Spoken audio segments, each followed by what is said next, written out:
आज जो है आर्मी का अग्निवीर के लिए जो है 9वां वीडियो आ चुका है, जो कि अग्निवीर तैयारी के लिए बहुत ही इम्पोर्टेंट है।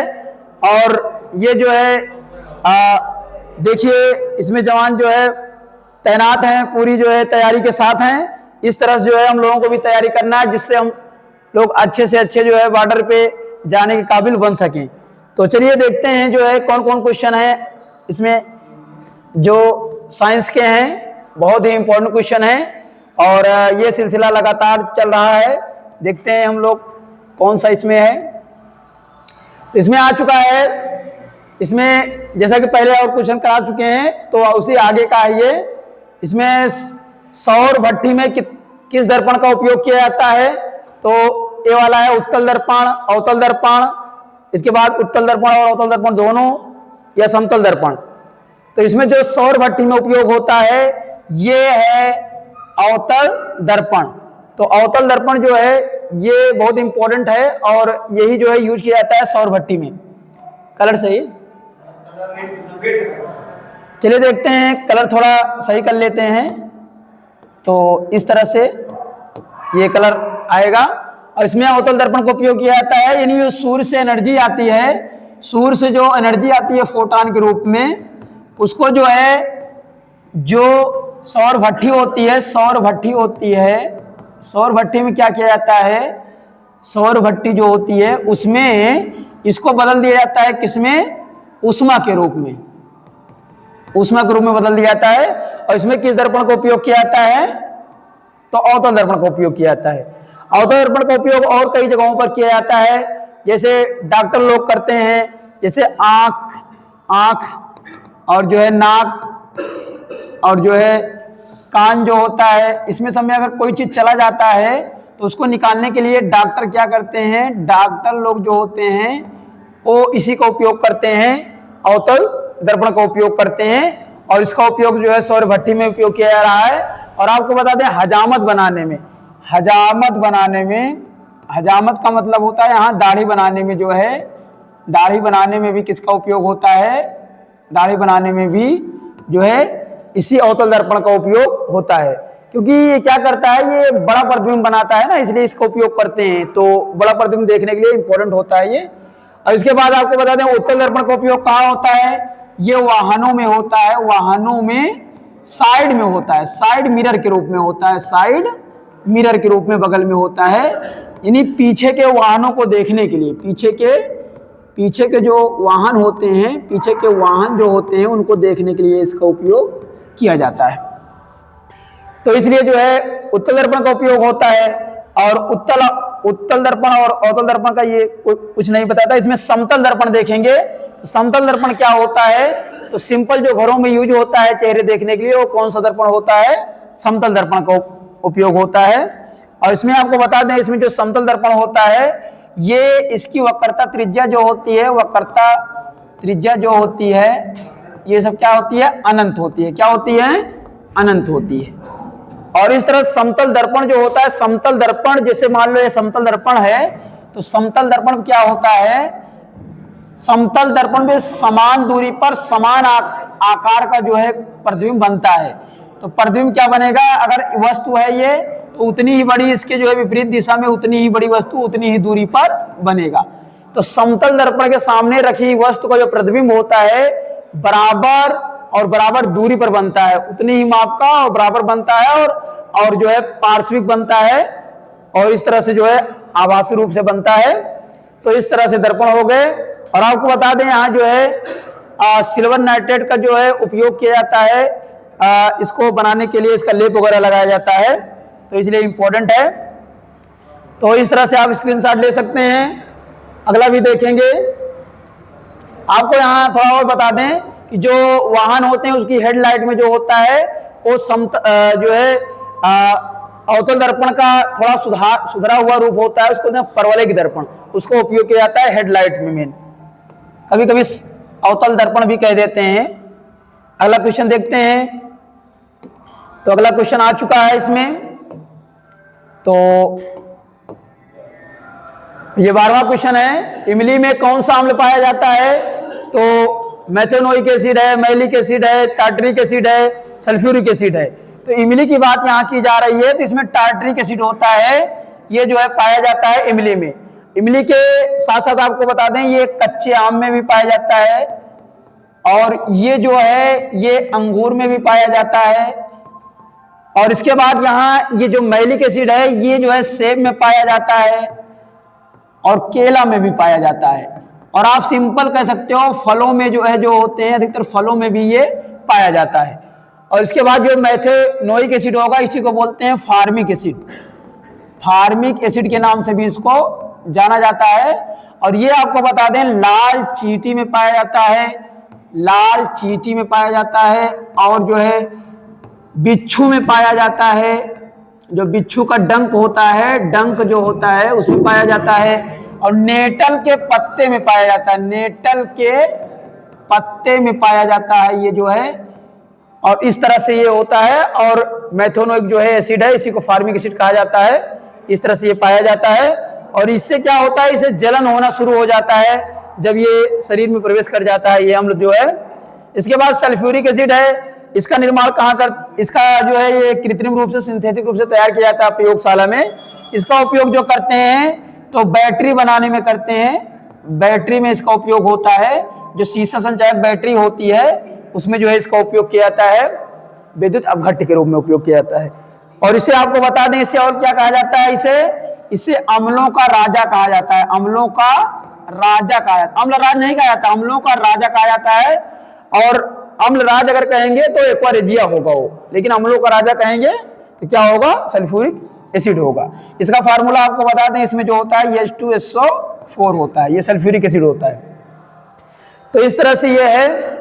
और सिस्टरस फलों में जो होता है साइट्रिक एसिड पाया जाता है। सिस्टरस फल जो होते हैं, खट्टे फल, सिस्टरस जो होते हैं, सिस्टरस फल जो होते हैं, इसमें क्या होता है, खट्टे फल कहते हैं इसको, खट्टे फल जो होते हैं।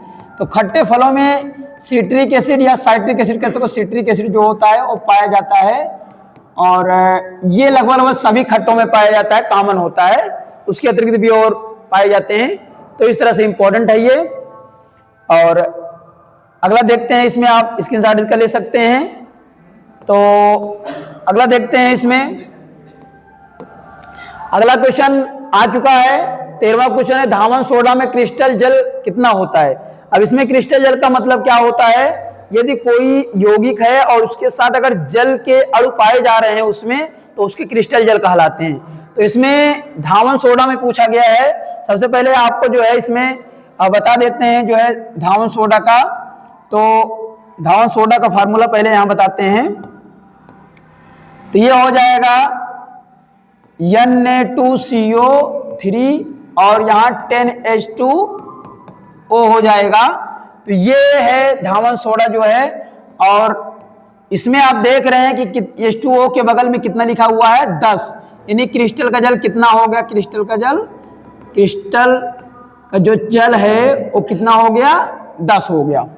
तो सिंपल पहले ही आपको पता लग रहा है कि इसमें कौन सा सही होगा, पहला वाला सही हो जाएगा क्रिस्टल का जल।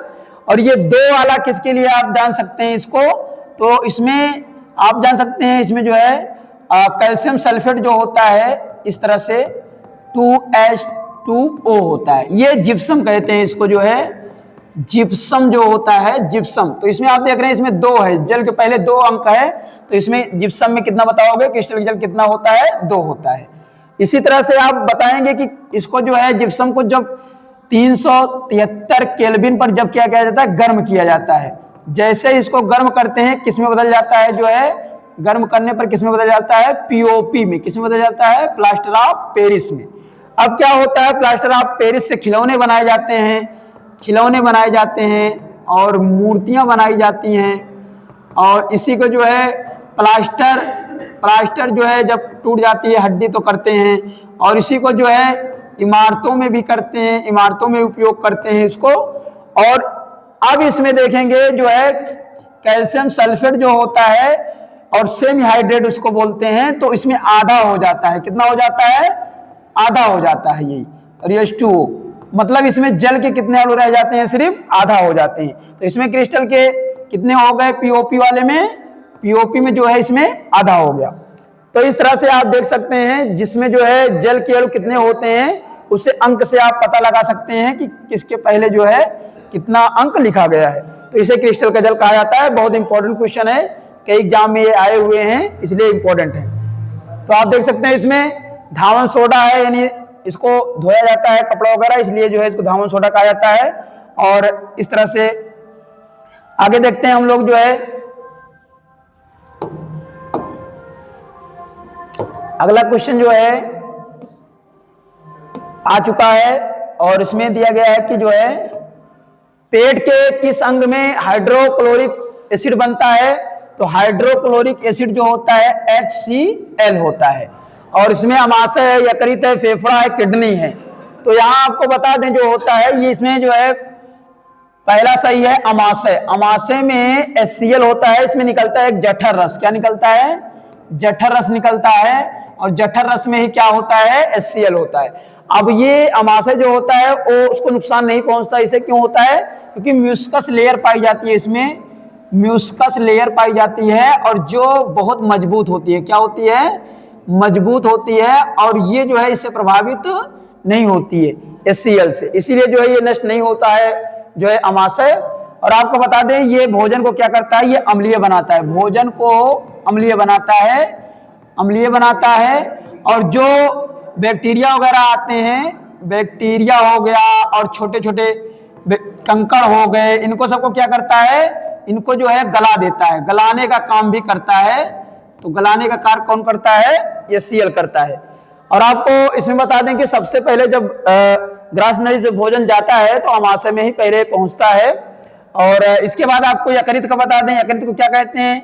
इसी को लीवर कहते हैं, और इसी को जो है जिगर कहते हैं। ये जो होता है, और ये बहुत ही महत्वपूर्ण अंग होता है शरीर का, और इसी को यकृत, लीवर, जिगर कई नामों से जाना जाता है। ये कई काम का होता है। ये जो ग्लूकोज होता है, ग्लूकोज को किसमें बदलता है? ग्लूकोज को ग्लाइकोजन में बदलता है, ग्लाइकोजन में बदलता है ग्लूकोज को, और ये स्टोर कर लेता है अपने आसपास, जो है स्टोर कर लेता है इसको। और इसीलिए जब कोई फैट वाला चीज ज्यादा खाता है तो धीरे धीरे उसके जो है लीवर के आसपास ग्लाइकोजन के रूप में फैट जो होता है जमा होता रहता है, इसलिए कहते हैं कि जो है लीवर में सूजन आ गई है। तो वही मेन रीजन होता है। और आपको बता दें जो है कई विटामिनों को संग्रहित करता है, जैसे विटामिन ए, जो विटामिन ए होता है उसको भी संग्रहित करता है, और कई विटामिनों को संग्रहित करता है। ये जो है फेरस को, लोहे को भी एकत्रित करता है। और ये आपको बता दें जो है ये यूरिया का निर्माण भी करता है। ये तो यूरिया का निर्माण भी कहाँ होता है? यकृत में ही होता है। और ये जो है यकृत जो है ये पित्त रस का भी निर्माण करता है, पित्त रस होता है, पित्त रस का भी निर्माण करता है, बाइल जूस कहते हैं इसको। और यही पित्त रस क्या होता है? पित्ताशय में एकत्रित हो जाता है, और धीरे धीरे बाद में क्या होता है? ग्रहणी में जाता है ये, और जो क्या करता है? जो उदासीन करता है, जो अम्लीय भोजन आया रहता है। तो इस तरह से जो है यकृत जो है बहुत इंपॉर्टेंट अंग है, कई सारे काम करता है। जब कोई शराब पीता है, सेवन ज्यादा करता है शराब का, अल्कोहल का, तब क्या होता है? उसका सबसे पहले क्या खराब होता है? यकृत ही खराब होता है। और इस तरह से फिर विटामिन ए नहीं बन पाता है, तो वो अंधा भी हो जाता है बाद में व्यक्ति। तो इस तरह से जो है यकृत प्रभावित होता है। और आजकल की जो खान पान है, जो शैली है भोजन की खाने की, वो इससे बहुत ज्यादा प्रभावित हुआ है यकृत जो है। फेफड़ा देखेंगे तो ये क्या करता है? श्वसन क्रिया करता है। ये जो है ऑक्सीजन CO2 को जो है ले जाता, CO2 को जो है निकालता है, और जो O2 ऑक्सीजन होता है उसको जो है श्वसन क्रिया द्वारा शरीर में प्रवेश कराता है। तो इस तरह से है। और किडनी जो है, किडनी इसी को वृक्क कहते हैं, वृक्क इसी कहा जाता है। किडनी की सबसे छोटी इकाई क्या है? नेफ्रॉन है। और ये करता क्या है? ये फिल्टर करता है, सफाई करता है। फिल्टर किसको फिल्टर करता है? ब्लड को, ब्लड को जो है यानी रक्त को जो है फिल्टर करता है, मेन काम इसका है। और 2 किडनियां होती हैं, और सेम के आकार की होती हैं, और इनकी क्षमता इतनी होती है, अगर एक किडनी जो है थोड़ा काम करना बंद भी कर दे तो दूसरी जो है आसानी से जो है इसको यूरिन वगैरह को जो है फिल्टर कर सकता है, और व्यर्थ पदार्थों को फिल्टर कर सकता है, और ब्लड को अलग कर सकता है इस तरह से फिल्टर करके। तो बहुत इंपॉर्टेंट है इस तरह से क्वेश्चन, आप स्क्रीनशॉट ले सकते हैं इसका। अगला क्वेश्चन देखते हैं। तो ये आ गया है 15वां क्वेश्चन जो है, और बहुत ही इंपॉर्टेंट है ये वाला क्वेश्चन भी। लोहे पर जंग लगना क्या कहलाता है? संक्षारण कहलाता है, वाष्पन कहलाता है, हिमांक कहलाता है या संघनन कहलाता है? तो इसमें पहला क्वेश्चन जो सही, जो इसमें क्वेश्चन है उसका आंसर पहला वाला ही सही है, संक्षारण। इसी को कहते हैं करोजन कहते हैं। और संक्षारण में क्या होता है? इसमें जंग लगता है, लोहे पर क्या लगता है? लोहे पर जंग लगता है, जंग लग जाता है और इस तरह से फेरस का ऑक्साइड बनता है और जंग लग जाता है। और जंग लगने के साथ लेयर टू लेयर क्या होता है? लेयर जो है निकलना शुरू हो जाती है इसके ऊपर से, और इस तरह से जो है ये लोहा जो होता है नष्ट होने लगता है। और इससे बहुत सारे जो है इमारतें भी नष्ट होने लगती हैं और जल्दी से खराब हो जाता है लोहा। तो ये जंग लगता कैसे है? लोहा में क्या होता है? लोहे के साथ जो नमी होती है, नमी आर्द्रता जो होती है वातावरण में, वो मिल जाती है और इसमें प्लस ऑक्सीजन, जब ये मिल जाता है लोहे के साथ तो क्या बनता है? जंग बनता है। तो यहाँ नमी और ऑक्सीजन का होना बहुत आवश्यक है और इस तरह से भी संक्षारण होता है। और इसके जंग लगने के बाद क्या होता है? जब जंग लग जाता है तो क्या होता है? इसका भार जो होता है, भार और जो भार होता है और इसका जो आयतन होता है, यानी जो जितना जगह घेरता है ये और भार जितना इसका वेट होता है, ये दोनों क्या हो जाता है? बढ़ जाता है, दोनों बढ़ जाता है। बहुत इंपॉर्टेंट क्वेश्चन है ये। तो भार भी बढ़ जाता है और आयतन भी बढ़ जाता है, ये बहुत इंपॉर्टेंट क्वेश्चन है, पूछा जाता है। तो इस तरह से। और इसमें एक चीज और जानना है, ये क्यों संक्षारण होता है? संक्षारण होता है क्योंकि ऑक्सीकरण होता है। क्या होता है? ऑक्सीकरण होता है। बहुत इंपॉर्टेंट है, पूछा जाता है ऑक्सीडेशन होता है, क्यों होता है ये। और वाष्पन का मतलब क्या होता है? जब क्वथनांक हो जाता है, क्वथनांक टेम्परेचर हो जाता है, तो क्वथनांक पर क्या होता है? क्वथनांक पर कोई पदार्थ जो है उबलने लगता है। क्या होता है? उबलने लगता है। और उबलने के साथ साथ क्या होता है? बहुत तेजी से वाष्पित होने लगता है। तो वाष्पित होने लगता है, तो इसी को कहा जाता है वाष्पन। क्या कहा जाता है? वाष्पन। तो क्वथनांक बिंदु पर जब उबलना शुरू हो जाता है, उसी वाष्पित होता है, उसी बोलते हैं वाष्पन। जैसे कि आपको बता दें, जल के लिए कितना होता है? ये जल के लिए होता है 100 डिग्री सेल्सियस होता है। इस तरह से हिमांक क्या होता है? हिमांक का मतलब होता है बर्फ बनना। तो जितने टेम्परेचर पर बर्फ बनने लगता है, कोई पदार्थ या ठोस अवस्था में चला जाता है, उसको का हिमांक कहते हैं। जैसे जल के लिए कितना होता है? 0 डिग्री सेल्सियस होता है। तो इसलिए बर्फ का हिमांक जो है इतना होता है। और संघनन किसे कहते हैं? संघनन, संघनन यहाँ है जब कोई क्या होता है? गैसीय रूप में होता है, गैसीय अवस्था में होता है, और उसके बाद क्या होता है? जब ठंडा वातावरण मिलता है उसको, तो क्या होता है? जो गैसीय अवस्था में हो द्रव रूप में बदल जाता है, तो उसी को क्या कहा जाता है? उसी को संघनन कहा जाता है। जैसे कि वाष्प रहती है, जलवाष्प जब रहती है, और जलवाष्प क्या होता है? जलवाष्प जब ठंडा वातावरण मिलता है तो जल की बूंदों के रूप में क्या होता है? जमीन पर आता है। तो इस तरह से जो है बारिश होती है, वर्षा होता है। तो इसको भी वाष्प से किस में जा रहा है? द्रव में जा रहा है, तो इसको संघनन कहा जाता है। यानी जो बारिश होती है उसके द्वारा होती है, संघनन के द्वारा ही होती है। तो आप स्क्रीनशॉट इसका ले सकते हैं। आपने देखे जो है